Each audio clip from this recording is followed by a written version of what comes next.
করার কারণে ওনার পিছন দিক দিয়া কোনো গোশত ছিল না, গরম কয়লার মধ্যে ওনারে শোয়া রাখত, শরীরের গোশত খসে খসে জমিনে পড়ে যেত। এরপরও বলছে এক আল্লাহ। যার ইমানের পার্সেন্ট যত বেশি তার পরীক্ষাটা হবে তত বেশি। যার ইমানের পয়েন্ট খুব জিরো, এর পরীক্ষা নাই। হানেতে ইমানদারের খাতারই নাই। আমার কথা কি আপনারা বুঝেন? ইমান থাকলে না তোমার পরীক্ষায়, শর্ত হইলে ইমানদারের উপরে মুসিবত আসে, আল্লাহ পরীক্ষা করে। এতে ইমানই নাই, এর কি এর পরীক্ষা?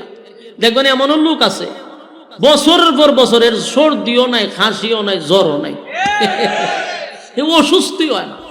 হ্যাঁ, মনে করে যে মাশাআল্লাহ আমার তো জ্বর সর্দি হয় না, এটা লক্ষণ বেশি ভালো না। কথা বুঝতেছেন? ফেরাউন্নার আল্লাহ 40 বছর একটা সর্দি খাসিও দিছে না।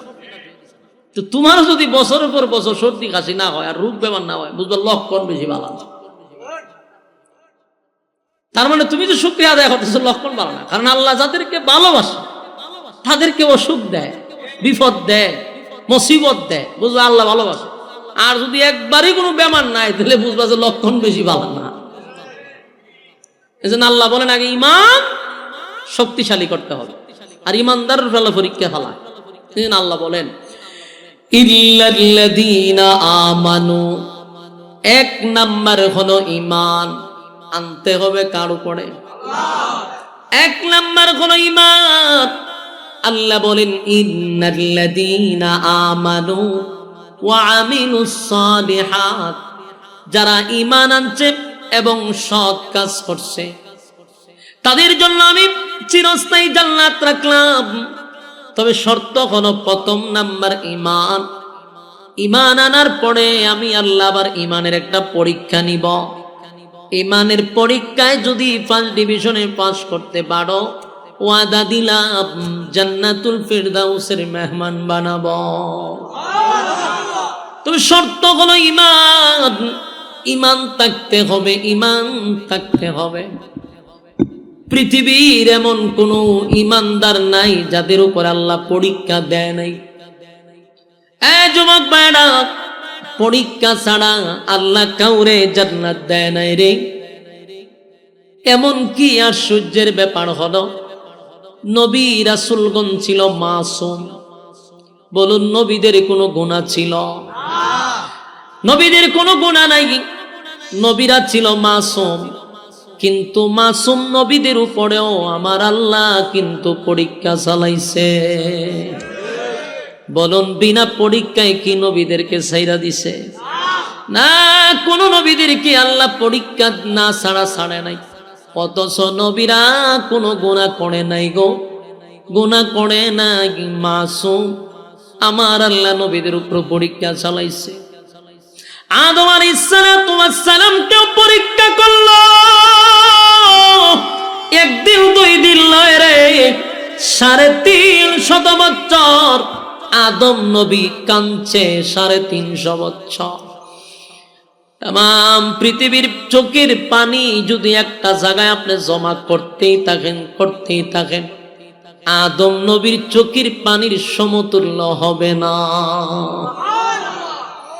আদম পয়গম্বর এতটা কান্না, আল্লাহ বলেন 350 বছর আদম নবী লজ্জায় আর শরমে আসমানের দিকে তাকাইছে না। ওই যে আমার মালিক নিষেধ করছিল ফল খায়ও না, শয়তানে ফল খাওয়ায়া দিল। সেই শরমে আর লজ্জায় আসমানের দিকে তাকায় নাই। আর আমরা এর থেকে কত জঘন্য গুনাহ মিনিটে করি রে। তারপরও আমার মালিকের জমিনে বুকটা ভোলায়া হাঁটি। আল্লাহ কয়, আদম তো নিজের থেকে অন্যায় করে নাই, শয়তান তারে বিভিন্ন ভাবে এটা খাওয়ায়া দিছে। আদম তো ভুল করে নাই, আদম রে খাওয়াইছে, আদম ইচ্ছা করে খায় নাই, এটা তো অপরাধ না।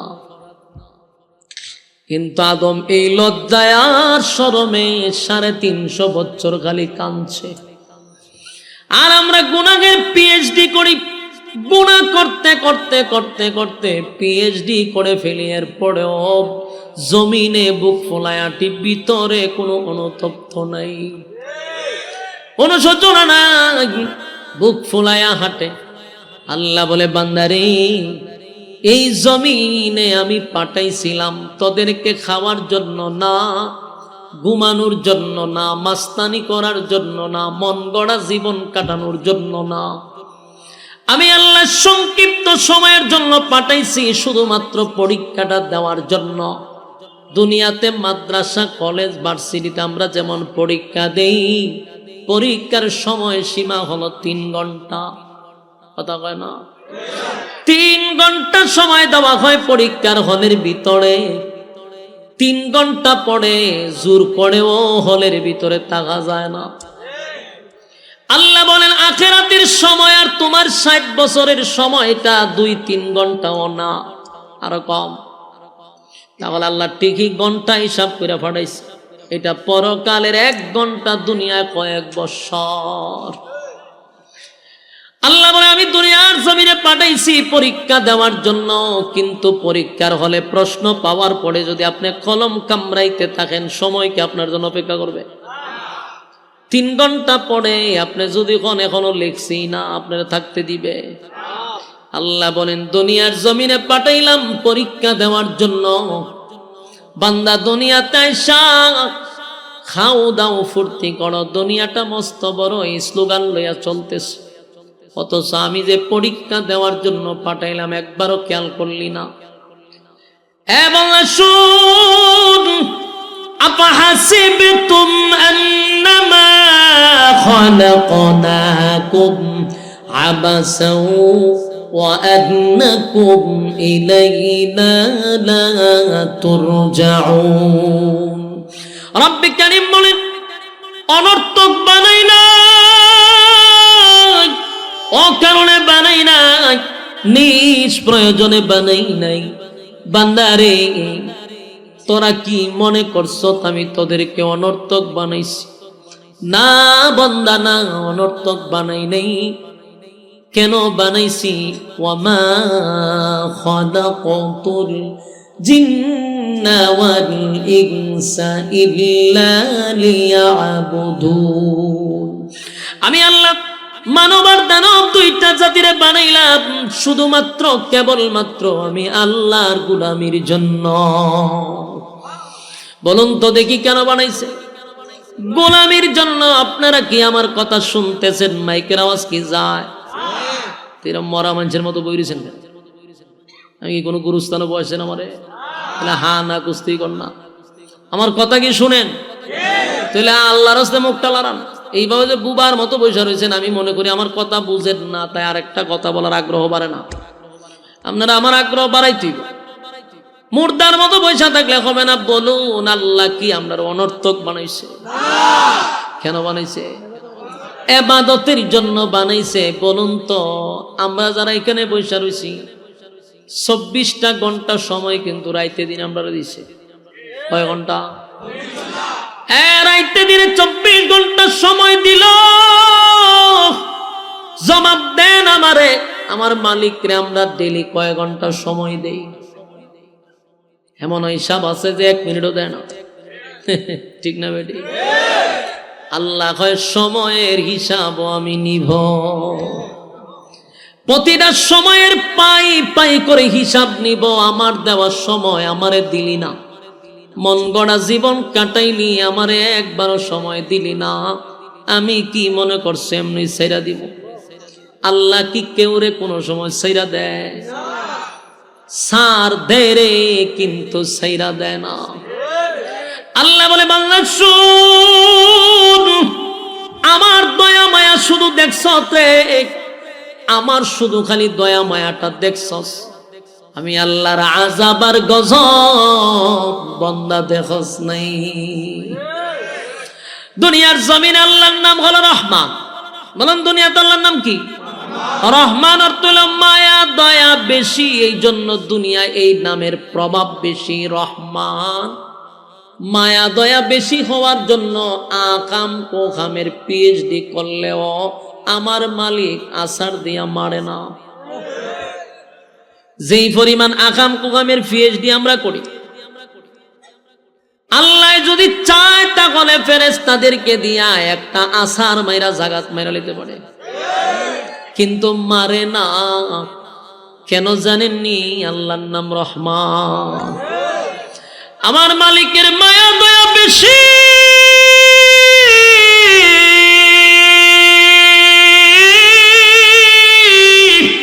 মায়া দয়া বেশি গো। আল্লাহ কয় আমার মায়া দয়ায় আমি তোরে মারতে পারি না। ফেরেশতা আসে আমাদেরকে মারার জন্য। যখনই কেউ জেনা করে, যখনই কেউ সুদে লাগে, যখনই কেউ বোতল টানে, যখনই কেউ বেপরদায় চলে, গজবের ফেরেশতা আসে রে তারে মারার জন্য, কিন্তু আল্লাহর মায়া দয়ায় মারতে দেয় না। আল্লাহ বলে আমার মায়া দয়া বেশি, কিন্তু বান্দারে মায়া দয়া বেশি কথা ঠিক, কিন্তু দুনিয়ায় আমার মায়া দয়া বেশি। সবার জন্য, আস্তিকের জন্য মায়া, নাস্তিকের জন্য মায়া, আল্লাহ মানলেও মায়া, আল্লাহ না মানলেও মায়া। কিন্তু এই মায়া কিন্তু পরকালে সবার জন্য হবে না। পরকালে আল্লাহর নাম রাহিম। আল্লাহ কয় পরকালে শুধু মুমিনের জন্য আমার মায়া দয়া থাকবে, কোন নাফরমানের জন্য আমার মায়া দয়া থাকবে না। দুনিয়াতে মায়া দয়া পাইয়া যেমনে মনে চায় এমনে চলছ, হাসরের মাঠে আল্লাহ কিন্তু কোন নাফরমানের জন্য মায়া দেখাবে না।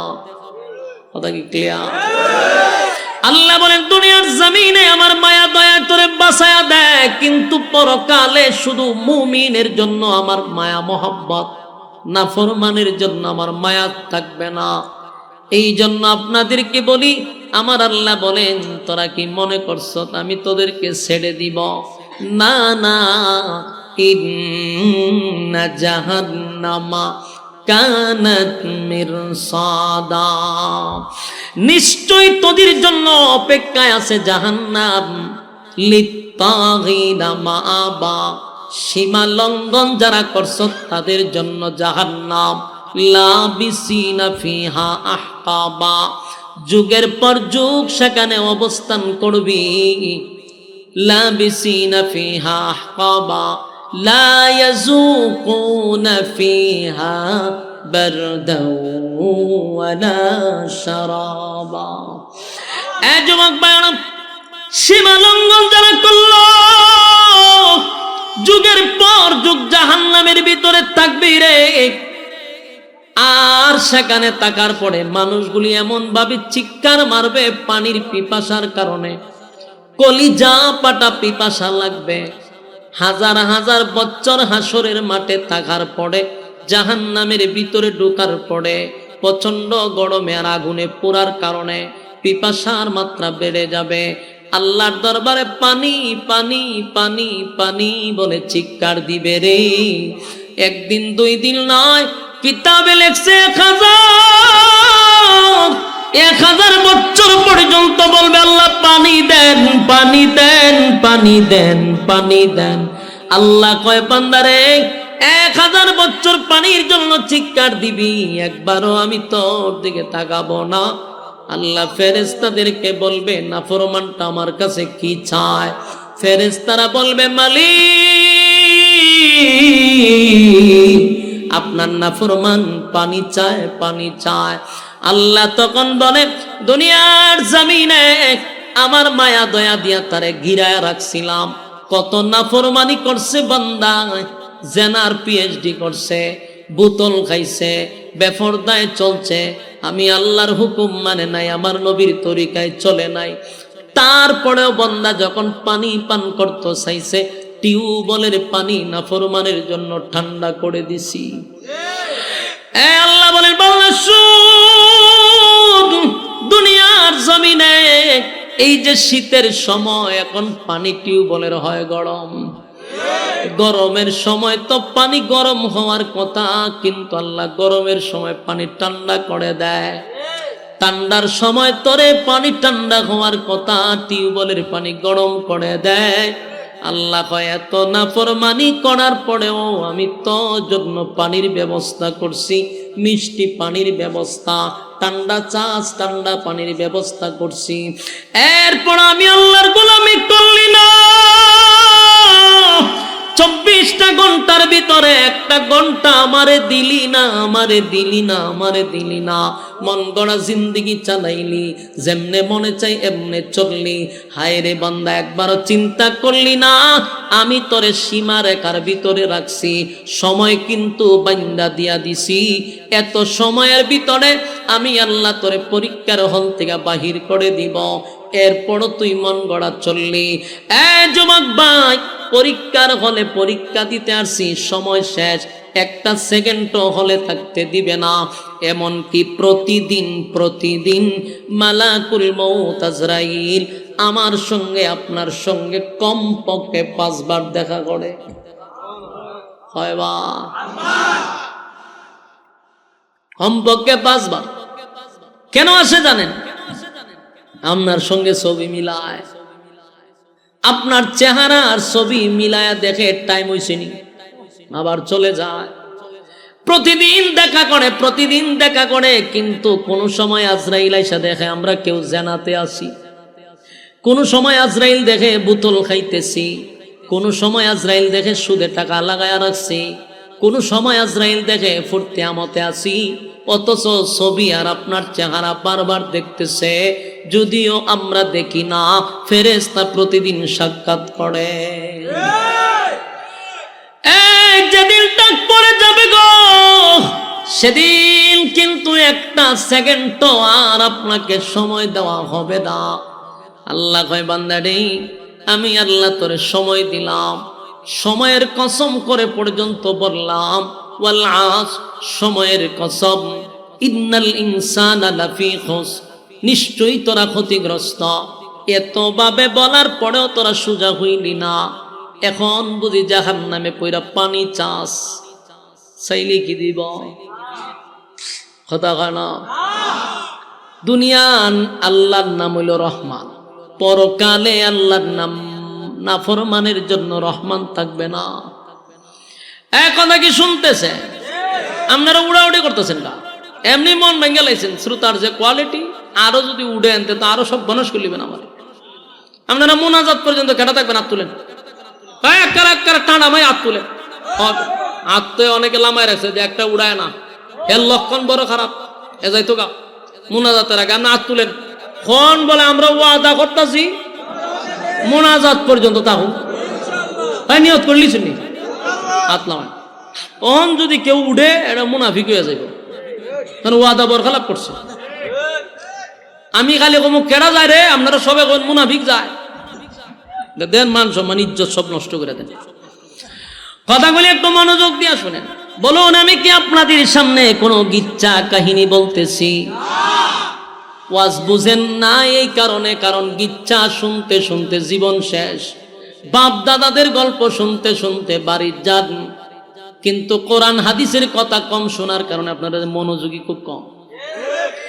আমার প্রশ্ন হলো, রাতের ঘুম হারাম করে এখানে বসছেন কি বাপ দাদার গিচ্ছা শুনবার লেগা, কাল্পনিক গল্প শোনার লেগা? আফসোস, আমাদের দেশের আলেমরাও রাতের 12টার পরে বাপ দাদার গিচ্ছা টান মারে, সারা মাহফিলে একটা কোরআনের আয়াত সাপ্লাই দেয় না। আপনাদের জন্য আফসোস যে আপনারা এতক্ষণ সময় গিচ্ছা শুনবার লেগে বসে থাকেন, আর খান্দায়া মান্দায়া যায় বাপরে বাপ, বক্তা খিতা কইয়া খান্দাইছে, কোরআনের আয়াত কইছে। আপনাদের হাতে পায়ে দড়ি বলি, আল্লাহর কসম, আমার জীবনেও কোনো ওয়াজ মাহফিল আমি গিচ্ছা কইছি না। আমি আপনাদের সামনে কোনো গিচ্ছা কইতাম না। 10টা মিনিটও যদি বসেন, মনোযোগ দেয়া শুনেন, ডাইনে মামা চায়েন না, এটি খুব বিরক্ত লাগে আমার কাছে। উড়াউড়িও করেন না, চায়েনও না, একেবারে মনোযোগ দেন। আমিও বেশি তো সময় আপনাদের নষ্ট করবো না, তবে কথা যা শুনবেন মনোযোগ তো শুনতে হইব। একটা কথা মন গড়া বলবো না, মনোযোগ দিয়ে শুনেন। আশেপাশে যেটি দাঁড়ায় কথা কয়, টান দেওয়া বসাইলে ডিস্টার্ব করালে দিবেন না। বলুন, হাসরের মাঠে কি মায়া দয়া আল্লাহর থাকবো? এখন যেমন নাফরমানি করলো ভানি খাওয়ায়, আল্লাহ বলে আমার নাম রহমান, এটা হলো দুনিয়া। পরকালে আল্লাহ শুধু মুমিনের জন্য মায়া দয়া থাকবে, কোন নাফরমানের জন্য মায়া দয়া থাকবে না। তো মানুষ যখন জাহান্নামে যাবে আর বলবে আল্লাহ একটু পানি দেন, কলিজা ফেটে যায়। একটা দুইটা দিন নয় গো, 1000 বছর শুধু পানি পানি পানি পানি বলে চিৎকার দিবে। আল্লাহ কোনো জবাব দেয় না, জবাব দেয় না রে।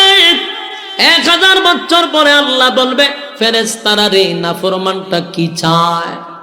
ফেরেশতারা কয় আল্লাহ 1000 বছর ধরে খালি একটাই কয় পানি দিতেন। আল্লাহ কয় নাফরমানে পানি চায়, পানি চায়, ইল্লা হামিমা ওয়া গাসসাকা। আল্লাহ বলেন পানি দে, পানি দে, পানি দে, ইল্লা হামিমা ওয়া গাসসাকা। এমন একটা পানি সেদিন আপনি আমাকে দেওয়া হবে যেই পানিটা ইল্লা হামিমা ওয়া গাসসাকা, আমাদের শরীরের রক্ত পুজ বিষাক্ত পানিগুলা আগুনে পুড়ে পড়ে যে শরীর থেকে পুজ বাহির হইছে, এই পুজগুলা জাহান্নামের নিচে টকবক টকবক আগুনে করতে থাকবে। এই পানিগুলা লোহার পেয়ালায় লইয়া আল্লাহ বলবে দে নাফরমানরে পানি পান করায়া দে। নাফরমান 1000 বছর পানির জন্য পিপাসা, সেদিন ঠান্ডা পানি না গরম পানি একবারও তার দেখার সময় নাই। যেই মাত্র পানি দিল রে, পানিটা পান করার সাথে সাথে দুনিয়ার গরম পানি না, এটা জাহান্নামের আগুনের গরম। এই পানিটা যখন তার মুখের ভিতরে নিল পান করার জন্য, জিহ্বা সহ গলা সহ ভিতরের নারী বুড়ি যা আছে সব গলে গলে গলে গলে পায়খানার রাস্তায় বাহিরে হয়ে যাবে। জাহান্নামীর একটা চিৎকার দিয়ে বলবে মালিক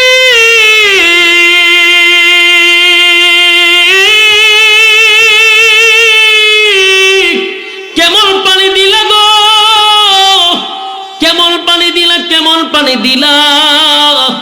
এমন পানির কথা তো আপনার কাছে আমি বলি নাই। 1000 বছর ধরে পানি পানি পানি পানি বলে চিৎকার দিলাম, আল্লাহ এমন একটা পানি দিলেন যে ব্যথা বাড়ায়া দিলেন, কষ্ট বাড়ায়া দিলেন, কলিজা ছিদ্র হয়ে গেল, ভিতরের নারী বুড়ি গুলি গলে গেল। কেমন পানি দিলা গো, চিৎকার দেওয়া শুরু করবে। আল্লাহ তখন যে উত্তরটা দিবে, সেই উত্তরটা জাহান্নামীর জন্য মানসিক শাস্তি হয়ে যাবে। সে তো তার চিৎকার দিয়ে বলবে আল্লাহ কেমন পানি দিলেন, কেমন পানি দিলেন, কষ্ট বাড়ায়া দিলেন, ভিতরের তো আর কিছু নাই, নারী বুড়ি গেল গা। আল্লাহ তখন ঠান্ডা মাথায় একটা উত্তর দিবে, জাযাআউ ইফাকা। এই উত্তর আসবে। এই উত্তরটা শোনার পরে জাহান্নামীরা মানসিক টেনশনে পড়ে যাবে। গরম পানি পান করার কারণে শারীরিক কষ্ট বেড়ে গেল, আর আল্লাহ যে উত্তর দিছে এটার কারণে মানসিক কষ্টটা তার বেড়ে গেছে, মানসিক কষ্ট বেড়ে গেছে। আল্লাহ কয় জাযাউ ইফাকা, বুঝ বন্দা এখন কেমন লাগে। কথা কি বুঝতেছে? আল্লাহ কয় বুঝ যখন মজা কেমন লাগে। দুনিয়ার জমিনে আমি তোরে ক্ষণস্থায়ী দুনিয়ায় পাঠাইলাম একটা পরীক্ষা দেওয়ার জন্য। বান্দারে তুই পরীক্ষা না দিয়া ফাজলামি শুরু করছস।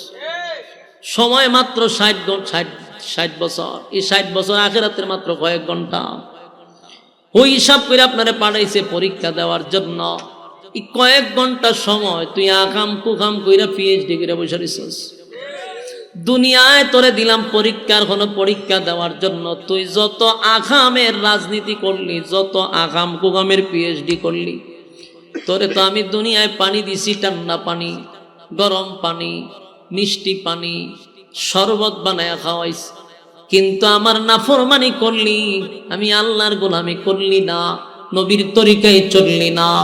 আজকে আমার কাছে এসে পানি চাস, বান্দারে বহু পানি দুনিয়ায় পান করাইছি, আমার গোলামি করস নাই, আজকে এখানে আসছ নে বিষাক্ত পানি আর রক্ত আর পুষ্পান কর, নারী বুড়ি সব পায়খানার রাস্তায় বাহির হয়ে গেছে। আল্লাহ কয় এখন বুঝো মজা কেমন লাগে। ভয়াবহ একটা পরিস্থিতি হবে গো, উপায় থাকবে না, উপায় থাকবে না, উপায় থাকবে না, উপায় থাকবে না। মুরব্বী বাবাদেরকে বলি, বিশেষ করে যুবক ভাইদেরকে বলি, ওয়াজ মাহফিলে আমরা আসি সাধারণত দিলটারে নরম করার জন্য, জীবনের সব গুনার উপরে লজ্জিত হইয়া দিনই কথা শুই না বাড়িতে যাওয়ার কথা। আজ ওয়াজ মাহফিলে এগুলা চলে না। এখন অধিকাংশ মাহফিলে বক্তায় 8-10টা গানই গায়। মানুষের দিল মরে গেছে। জাহান্নামের বয়ান শোনানোর কথা ছিল, জান্নাতের বয়ান শোনানোর কথা ছিল, নামাজের কথা বলার দরকার ছিল, সুদের বিরুদ্ধে বলার দরকার ছিল, ঘুষের বিরুদ্ধে কথা বলার দরকার ছিল, মানুষ গুনার থেকে ফিরে আসার কথা ছিল। এখন এই গুনাহ চলে না, এখন চলে বাপ দাদার ইচ্ছা। কাল্পনিক যত কাল্পনিক গল্প, ছড়ি বইয়ের গল্প এখন ওয়াজ মাহফিলে চলে। এর দ্বারায় মানুষের দিলের কোনো পরিবর্তন হয় না, মানুষের দিলটাও নরম হয় না। যাওয়ার সময় একবারও নিজের গুনার উপরে লজ্জিত হয় না। যুবক ভাই, হাতে পায়ে ধরে বলি, দিলের কান লাগায় শুনেন, আগামী কালকে চাইলেও আপনি মাহফিলে আসতে পারবেন না, এখানে বসতেও পারবেন না। এটা আপনি আমার জীবনের শেষ মাহফিল হতে পারে রে, এখানেই না, আগামী 1 বছর পরে মাহফিল হবে, 1 বছরে আমি থাকবো না আপনি থাকবেন, কোনো গ্যারান্টি আছে? আর এখনো যদি বাড়িতে যান, গিয়া সাথে সাথে ঘুমাবেন না সেটাও জানি, মোবাইলে টিপতে টিপতে ফজর পর্যন্ত। তাহলে এখানে বৈশা যদি আমার জীবনের সব গুনার উপরে লজ্জিত হইয়া, জীবনের কৃতকর্মের উপরে মাপ ছায়া আল্লাহর দরবারে তওবা করে বাড়ি যাই, তাহলে জীবন পরিবর্তন হওয়ার সম্ভাবনা আছে না নাই? আমার যুবক ভাইয়েরা, আমি একটা মেসেজই আপনাদেরকে দিয়ে যাব। এটা হলো আমার আয়াতের শুরু অংশ, ইন্নাল্লাযীনা আমানু ওয়া আমিলুস সালিহাতি কানাত লাহুম জান্নাতুল ফিরদাউসি নুজুলা। আল্লাহ রাব্বুল আলামিন বলেন, এই নেক আমল করবি, ঈমান আনবি, ঈমান আনার পরে নেক আমল করবি, আমি আল্লাহ তোরে জান্নাতের মেহমান বানাবো। এটা সাধারণ কথা না, আল্লাহ ওয়াদা দিছে আমাদেরকে জান্নাতের মেহমান বানাবে। শর্ত হলো ঈমান আর নেক আমল। কথা হয় না? ঈমান বলতে কি বুঝলাম একটু আগে বুঝাইছি, যে সুদও খায় নিজের ঈমানদার দাবি করে, ঘুষও খায় নিজের ঈমানদার দাবি করে, এমন ঈমানদার নয়। আরেকজনের জায়গা দখল করে বসে আছে, এরকম ঈমানদার। এমন ঈমানদার নয় রে, সাহাবীদের মতো ঈমান আনতে হবে। সাহাবায়ে কেরাম ঈমানের উপরে অটল থাকছে, ঈমানের পরীক্ষায় তারা উত্তীর্ণ হয়েছে, তাই তো জান্নাতি সার্টিফিকেট দুনিয়াতে পাইয়া লইছে। সুবহানাল্লাহ, দুনিয়াতে জান্নাতের সার্টিফিকেট পাইছে। এমনকি দুনিয়ায় থাকা অবস্থায় তাদেরকে ফেরেশতারা সালাম দিত, অসংখ্য সাহাবীদেরকে আল্লাহ নিজেও সালাম দিছে। কেন জানেন? পরীক্ষায় ফার্স্ট ডিভিশনে পাস। বলুন আমরা ঈমান আনবো কার মতো? সাহাবায়ে কেরামদের মতো ঈমান আনবো। আল্লাহর হুকুম সাহাবীদের মতো পালন করব, নবীর তরিকা সাহাবীদের মতো পালন করব। আল্লাহরে কতটুক সাহাবায়ে কেরাম মহব্বত করত, নবীর ভালোবাসা সাহাবীদের প্রতি কেমন ছিল, এরকম ভালোবাসা আমাদের দরকার আছে না? না। আমার যুবক ভাইরা, ঈমানের পরীক্ষা হবে গো। নবীদেরকেও আল্লাহ পরীক্ষা করছে রে, নবীদেরকেও আল্লাহ পরীক্ষা করছে। দাউদ নবীরে পরীক্ষা করছে, আইয়ুব নবীরে 18 বছর পরীক্ষা করছে। এরপরে জাকারিয়া নবীরে করাতের নিচে টুকরা করে আল্লাহ পরীক্ষা করছে। ইব্রাহিম খলিলুল্লাহরে বারবার পরীক্ষা করছে। নূহ পয়গম্বরে 950 বছর পরীক্ষা করছে। আমাদের নবীর উপর মুসিবত পরীক্ষা গেছিনি, খাদা হয় না? তাহলে নবীদের উপরে যদি পরীক্ষা হয়, তোমারে আর আমারে পরীক্ষা ছাড়া ছেড়ে দিব? পরীক্ষা হবে গো, ইমানের পরীক্ষা হবে। সাহাবীদের যুগেও পরীক্ষা হয়েছে ইমান আনার কারণে।